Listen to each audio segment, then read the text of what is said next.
We just heard the warnings and dangers of button batteries by the doctors on the front lines tasked with emergency care. Joining us now is a mother who lived through that nightmare.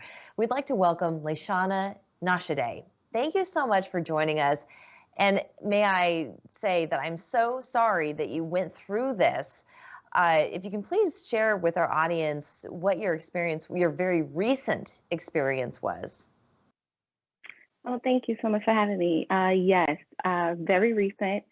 My daughter swallowed a button battery on June 10th of 2020, and we recently just got discharged of April 14th, 2020. So it's been a very long journey.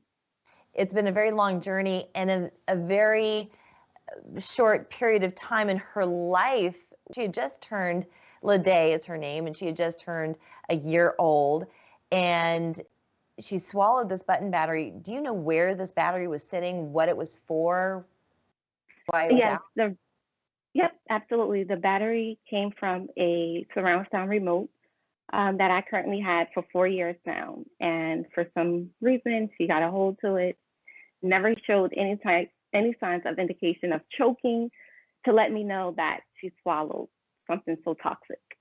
Oh, God. So what were the signs? So she swallows this button battery, and then what? How long was it before you noticed something was truly wrong? So that same day, I would say within 4 hours. I don't know exactly the time she swallowed it. I just know 4 hours after 12 o'clock is when she started sleeping.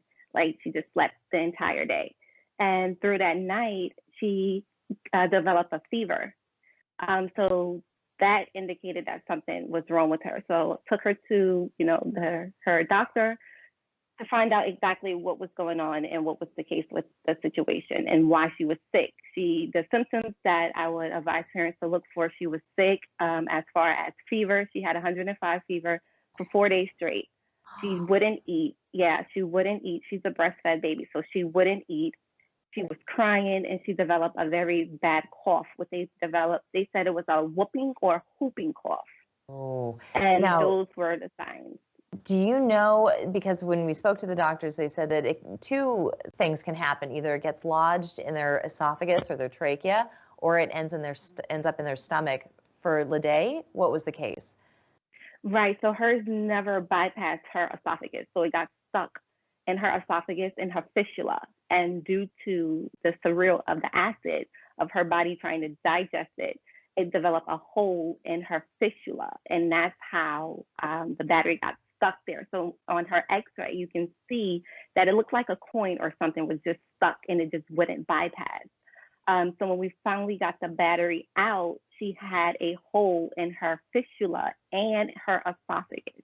So her airway and her saliva were mixing into two, causing her to go through cardiac arrest. Oh my God. Now, she spent 3 months in the hospital. She underwent multiple surgeries, this tiny little baby. How is she doing now?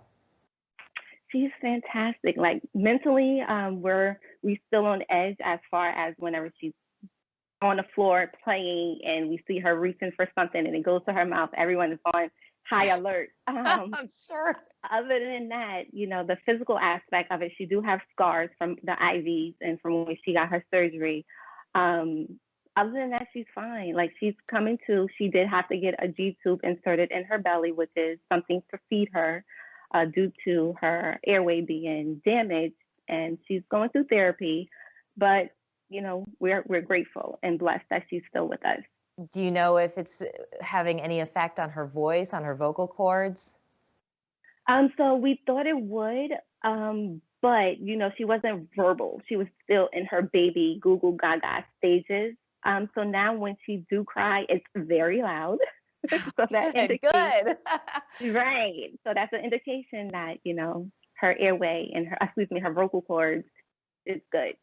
Well, we can't wait to see Leyla and to track her progress throughout the rest of this year and as she grows and gets bigger and more beautiful. I want to thank you so much, Leyla, for joining us today.